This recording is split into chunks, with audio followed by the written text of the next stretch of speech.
G'day fellow cinema nerds and geek gamers of the internet. You're watching Deano Reviews. What else would you be watching? Honestly, the best I could come up with. I mean, I just feel obligated to. We've covered this already. I don't want to normally go on the ramble and tangent I always do. I try not to. I honestly don't. But sometimes my brain just, and I don't even realise it at times. Yes, I could cut that stuff out, but the rambling and the actual thoughts on the film sometimes merge into one, and it's hard to decide through my eyes which is the ramble and which is the actual thought. So it's kind of like a blend, a 40-minute, normally long 40-minute blend, which I apologise for. Some want to say, oh, that what makes it unique. Some people find it annoying. But if you like that, good. So, but be who you are, Luke. Yes, sometimes I can't help but, maybe digress a bit and maybe say one or two irrelevant things. But I am going to try to lessen the time. But I do like rambling at times, and this is the only way I could actually do it. Yes, it's to an inanimate object, like a laptop, and the person will either say, shut the F up, or I don't care. Now, to begin, oh yes, I didn't make... I should probably also say, the reason why I'm quite fond of my review of The Nice Guys, and also, what was it? I think it was Nice Guys and something else. Another review that was around the 30-minute, 25-minute mark. Because in The Nice Guys, I actually not only have notes, so it's really concise, but it's also probably one of the shortest ones I've done. Yeah. Anywho, everybody wants some, yes. I just want to begin with cinemas. Can you stop playing condom adverts before the movie starts? Now, I understand that a lot of condom companies just want to, put out their product saying, look, here's the new, not get the girl pregnant 9,000 edition of the condom. I know that. I know you gotta, make your business. You gotta let people know. And yes, you may play it on a TV screen. You're gonna do this anyway, but I'm just saying, in my world. Yes, you can play it on a TV screen because, they only last about 30 seconds, and then eventually, you're going to see either change the channel, or, just have to sit through it. On a cinema screen, you're on just picture this, me, a 16-year-old, in that cinema room full with about, I don't know, maybe 10 other people, all of which I am definitely sure are at least 10 or 5 plus years older than me, and I'm sitting there in silence. Because I know they're very respectable of the adverts. Respectable. I won't have anyone to talk to anyway. And then suddenly comes up like an advert of a knight and some random girl in medieval outfit making out, and then suddenly cutting to two, modern day people. Modern day, yes, in modern day wear, or should I say, well, not really wear. They were half naked in their bed, and then it goes like, here's the new ring. And it's more powerful, and more pleasure, and sex is great. Yes, incredibly irrelevant, but it had to do with me watching the film. So yes, it was kind of awkward, and it's actually kind of funny. Yes. What do you know? Me not going like, wow, look at that advertisement for that brilliant product. I was like, playing a condom advert, and I'm sitting at 16. Oh man, the awkwardness. Remind me of the time I mentioned before when I saw The Voices and they played an advert of two matchsticks making out, and suddenly one burns out and suddenly goes premature ejaculation, and it was only me and like, I don't know, maybe a 20-year-old couple, and I didn't actually know really. Anywho, now so normally I like to give the background of, sometimes give the reason I see the film, because I say this before, I'm honestly not bragging. I have a card that lets me see movies, anytime I want, whenever I want, and there's a cinema that, shows quite a lot of variety of films released, quite a variety, and even though I could see it for free, sometimes I look at the film Money Monster that I still might see. I'm like, everyone says it's good.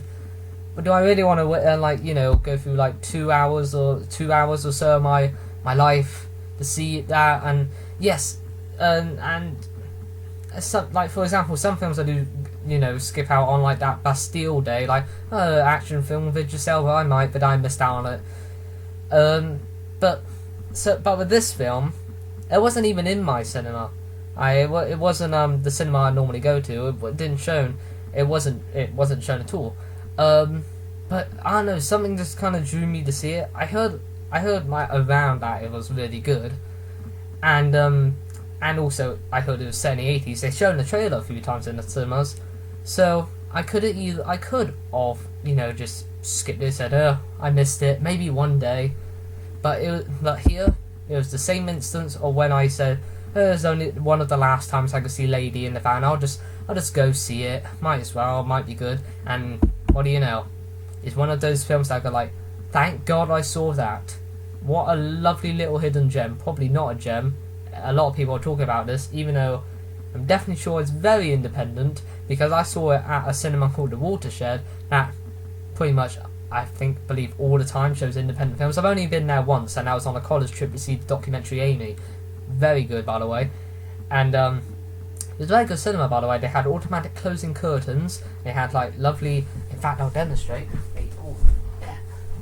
Yeah, I'm not even talking about the film here. I'm talking about the ticket. Lovely fancy tickets, very ripped, and there was an usher.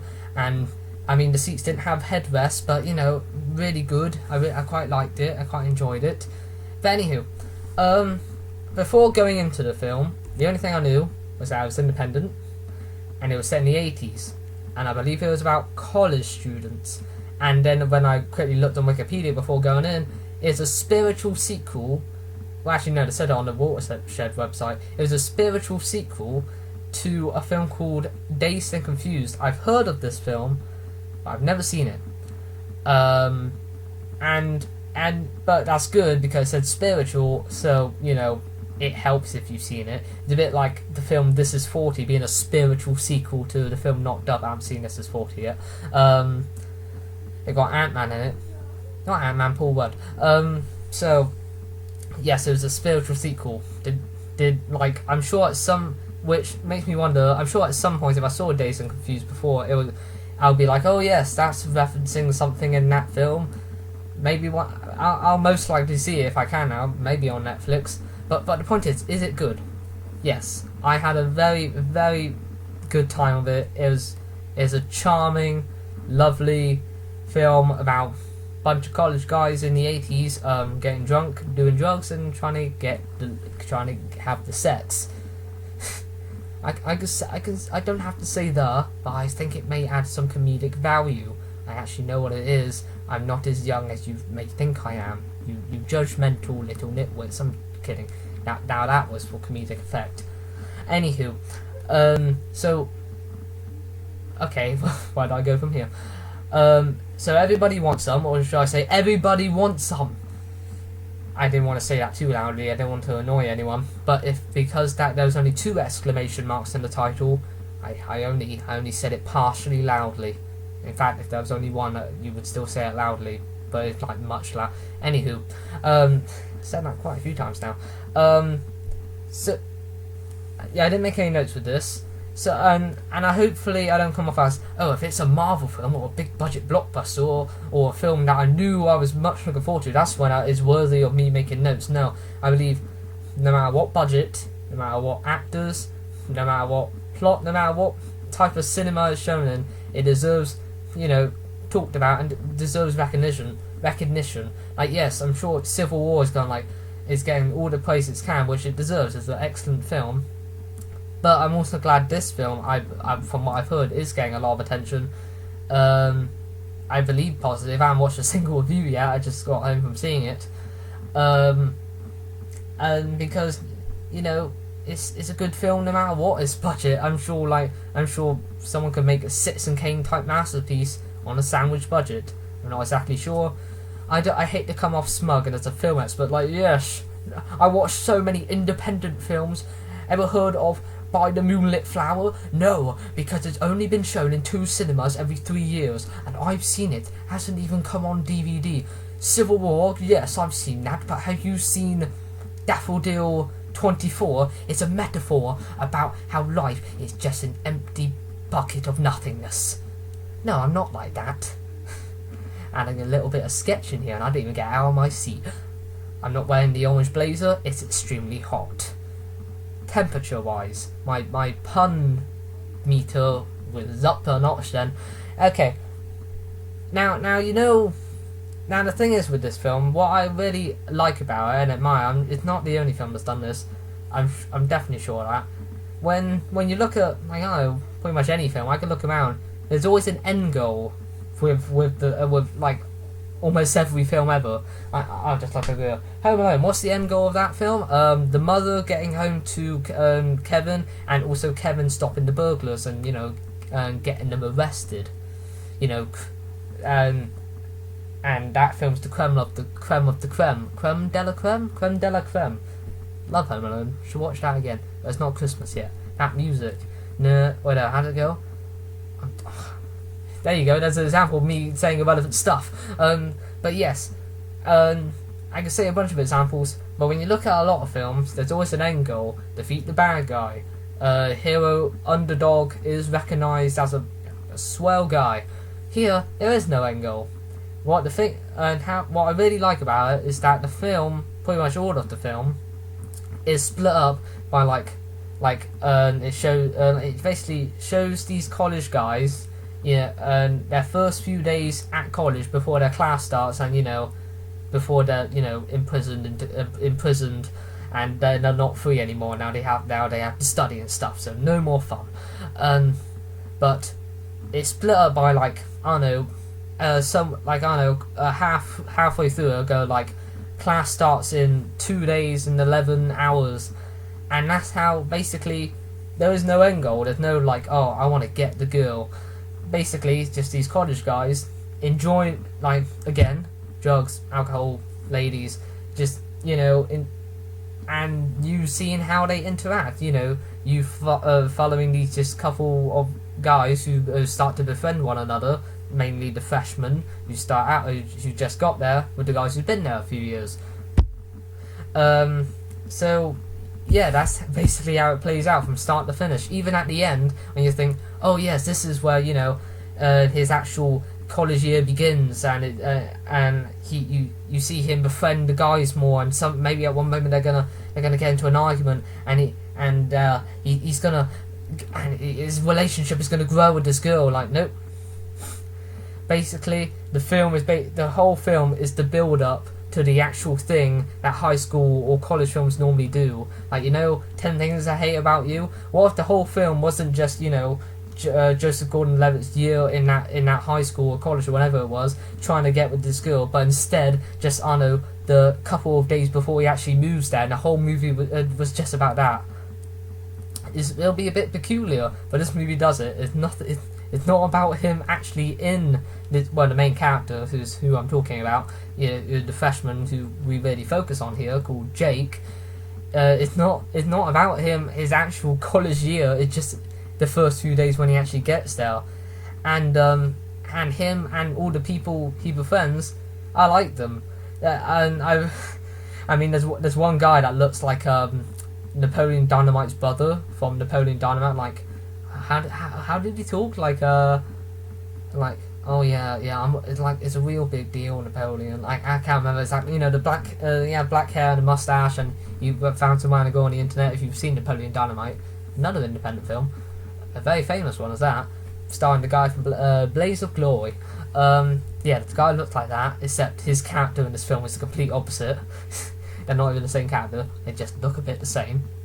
Oh, and there's also another guy called, oh bugger, what's his name? Bruley, I can't remember his name. Basically, he had a bumfluff mustache, he had longer hair, that don't incorporate to me, and basically he tries his hardest to be cool. He's so desperate to be cool. Hey guys, man, I'm gonna get the ladies tonight. You know what I'm saying? Throttle that bottle. Come on, give me all the alcohol, guys. You like me, right? Come on, I'm just so cool. I mean, I'm not exactly like that. I pray I'm not. I don't go and go hey guys, want me to make a penis joke? Would that get me into the group? No. But this guy, I felt so bad how he reminded me of myself. and and I'm not even going to university yet, because like I'm close to going to university, like in a year and a half or so. And yes, it works quite differently in America. Like here, we don't get our own houses, at least in my knowledge.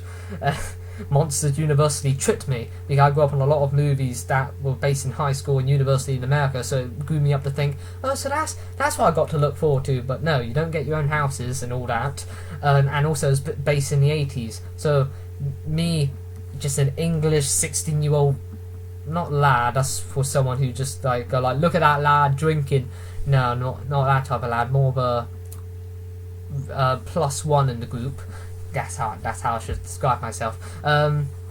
So I can't I still relate to it though. Like it's hard to explain. Well, it's not exactly that hard to explain. All the characters here that you follow along, Jake, and all the people he befriends, like the guy who just always acts, who's good, like, yeah, man, gosh, like life and stuff. There's that guy, and there's also the guy who just, you know, who's just for some reason so full of adrenaline. I never can pronounce that word. Who's the guy who looks like the guy from Napoleon Dynamite? And then there's also who else is there?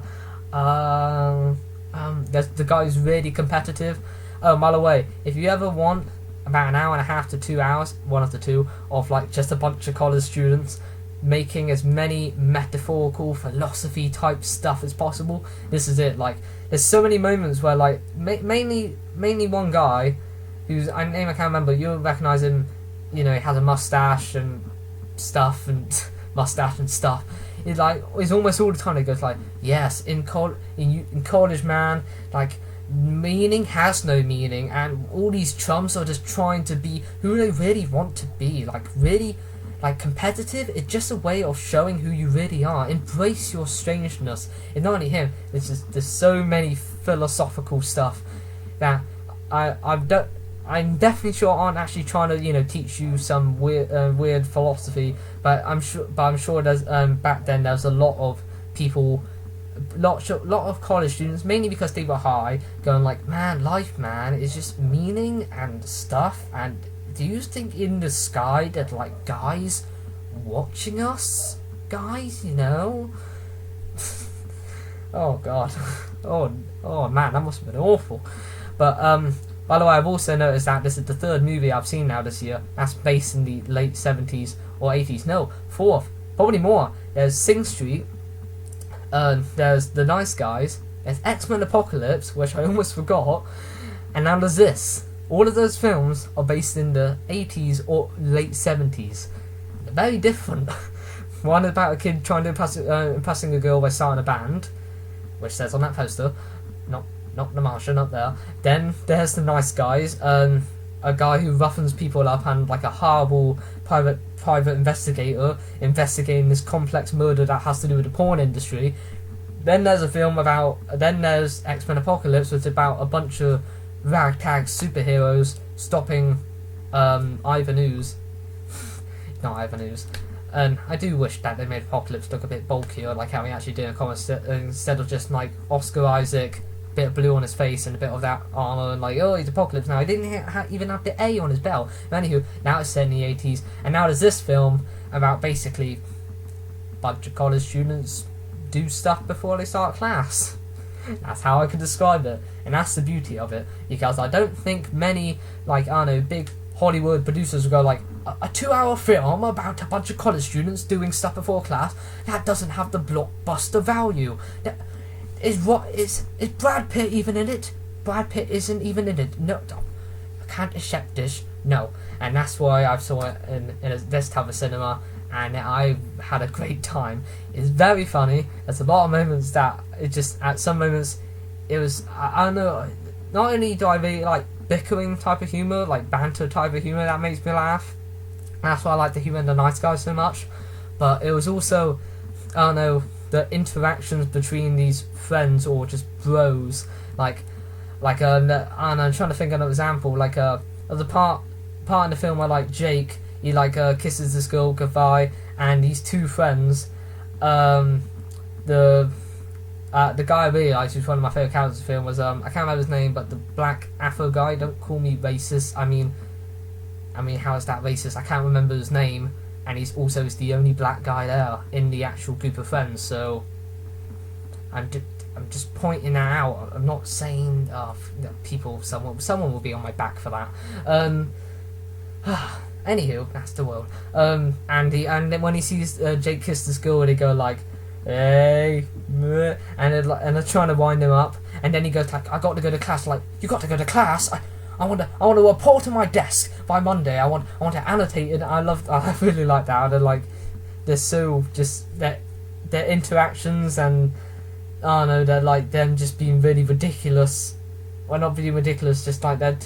I don't know how to describe that type of humor. Like when you're taking the mick and you're just being as ridiculous and yet serious as possible, and that type of stuff, that type of humor, like when they were winding him up, like, I want to report on Monday, and I like that type of stuff. I'm sure I've experienced a lot of conversations like that are like that, so it's quite realistic, even though it's set in the bloody 80s, which I quite enjoy. It's not like Nice Guys level where you're in Los Angeles and you see all these advertisements for stuff that don't exist anymore, and everyone's wearing multicolored clothing, which they do here, except it's in like a college area. I'm gonna call it university, but it's called college.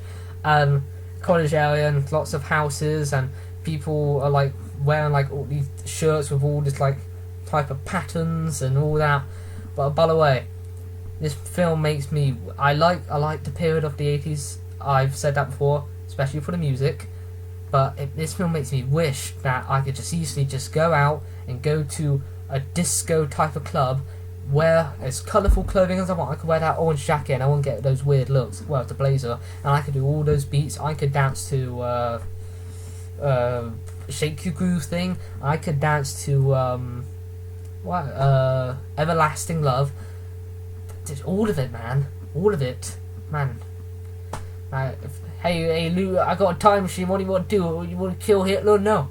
I want to go to the 80s. I want to dance in the club. I want to put on all the clothing. I want to dance in the club like, it's 1979. I want to do the sprinkler. I want to shake those hips. I don't know what that was. That sounded like I was intoxicated.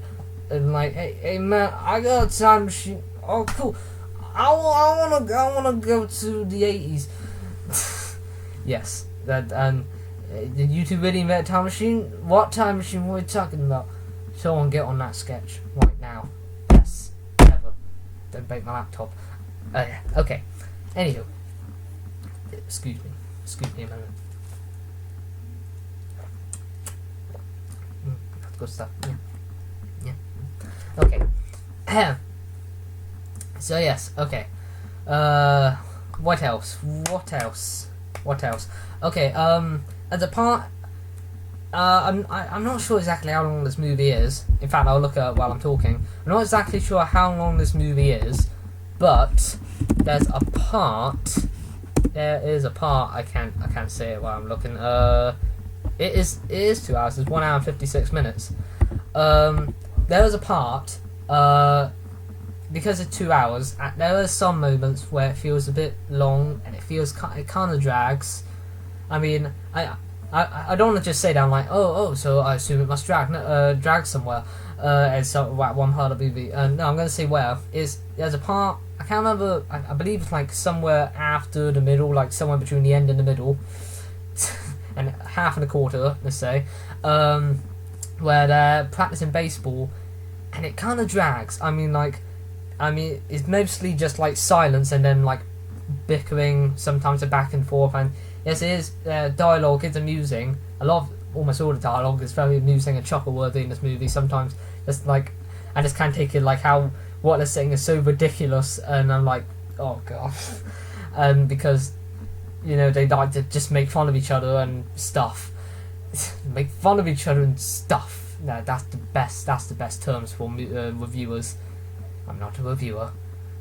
I call myself a viewer, so I can't really say that. Sure I am. Sure, yeah. And stuff. But anywho, is when they're practicing baseball, it just kind of drags a bit. Because the parts where the movie's, I'm really into it, I'm having a good time, is when they're all there in the house or in the car, and they're just interacting.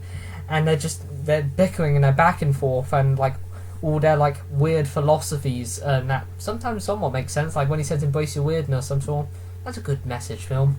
And it cuts to them drinking and doing weed. It's the best. Like there's a part when they're in the car and they're rapping to a song I can't remember, but that right there, I just loved it. Oh, and there's also a part at the end where all the actors are rapping as their characters, and then the film ends. It just ends like as soon as that video ends during the credits, it just ends abruptly, and then the curtains goes like, oh, okay then. Because I know that because they actually said wait till the end. There's a rap scene. It's really funny, and it was quite funny. But yeah, I mean, and also till the end, Jake, who we follow, has a romance with this other girl played by Zoe Dolt. She was in Dirty Grandpa. I just looked her up, can't remember her name. The romance is fine. I mean, it kind of shoehorned in because, like, I mean, at the beginning she sees the girl and the girl's like, I like the quiet guy in the back seat, and then like all the way to on the last 20 or 25 minutes, like in that big gap, that's when they're all interacting and they're doing their thing, and they're at a disco party, and you know, you're getting to know these very colourful characters, and then it's at the end they go like, oh yeah, this girl's still here, and then they have a bit of a romance, and then the film ends. Okay, I mean, it's fine, and they do that thing where, like, I don't know, they just joke with each other like, oh man, who's this handsome guy you talk about? Oh, I don't know, his name might be Jake, and they're doing this like love romantic banter. But anywho, yeah, I mean, it makes me puke, it makes me sick. I hate love, I hate it, it's disgusting. No, I'm not gonna go that far. What do you think, Bill? Daisy? No, that wasn't just like a little teddy bear, that is an actual cat, don't you know? You're my window dressing. Okay. Oh, and also, I should also mention the cast. I mean, again, I probably only recognised one person, and it was the girl, Zoe Dolch, I believe. But all of them, I thought, do I recognise that person? And like, no, we can look them up. I looked a few of them up, and it said in their filmography that they were in one or two films that I known, and think about it, they were probably only cameos, so I wouldn't have recognised them. But they were all very good. They were a very good cast. It made me, you know, aspiring actor, wish I was in that type of film. I was way too young to be, you know, a college student. But some of them, I don't know, look like 30 to like 25 to me, but still, they're university, college students, so they're like in their early 20s. So I'm sure that was quite the growth spurt, quite the puberty up there. But it made me wish I was in that film. I'm sure they're having a lot of fun wearing all the 80s wear, dancing along to that soundtrack. Very good soundtrack, by the way. A lot of good 80s tunes. But yeah. So yeah, when you think about it, the film was basically nearly 2 hours of just watching a bunch of college students, you know, just take the mick out of each other, drink, try to get laid, do drugs, say a bunch of philosophical messages, dance at a disco, and not actually do any college work because before it starts. Oh, and do baseball at one part. I'm not saying that's a bad thing. I had a great time with that. I mean, I'm saying I like it because it's so endearing. Just the simplicity of just a bunch of college students, just seeing them, you know, a couple of days before the class start, them being them, enjoying themselves, doing what they do to have fun, and I like that. I mean, not like Avengers, like, oh look, a bunch of heroes and they're stopping a demigod called Loki. No, just a bunch of college students, just, you know, having fun, being them something selves. and that's why I like it so much. I just enjoyed watching that. I mean, nothing wrong with that, I'd say. I mean, that's why a lot of people are liking it. I'm sure it is. And also didn't have the amount of nudity that American Pie had, so it's definitely different from any other teen comedy I've seen. I've seen a few, but that's quite the accomplishment. It's a thumbs up. Well, it's not really an accomplishment, really. I mean, it could have, but it didn't. And both films had the same rating, but... Okay, almost at 30 minutes. Some irrelevant things. Don't think I rambled too much. people are gonna say I rambled anyway and just go like, what do you want from me? But I think this will be good. Basically, I haven't seen Dazed and Confused, but I'm sure when I see it, I'll be like, oh, that's what the film's referencing. Dan, I heard it got a cult following because it's also another independent film. Out of all the films set in the 70s and 80s that I've seen, this one's still really good. My favourite's probably either Sing Street or The Nice Guys, even though I said The Nice Guys and X-Men were both good. Good could go off in the branches of kinds of good. I don't bloody. What do you want from me? But still, I had a good time. It was charming. I mean, when they do alcohol and drugs, not so charming. But I love the character interactions, love the dialogue. I like these colourful characters, even though they're really weird. Some of them are. I love the humour. I love the thing that has no end goal. It's just just a couple days before college, before their class start, and that's when you just wonder like what they did when the film after the film ended, and where their relationship grew and their friendship and such and such. But I had a good time. It was a really good film, and I quite enjoyed it. And yes, I'm very glad I actually managed to go see it and I not missed out on it, because this was the last time I could have saw it at that cinema. I haven't been to another cinema in a while anyway. So it was good. Everybody wants some. You want some of that film? Get out of here! Get out of my house! This is Deano of you, not a screen watcher like you. I'm not sure if you'll even be able to see the film anyway. I mean, it's been a while. Anywho, now if you excuse me, I'm gonna go watch reviews to the film and regret that I didn't say certain points. Cheerio!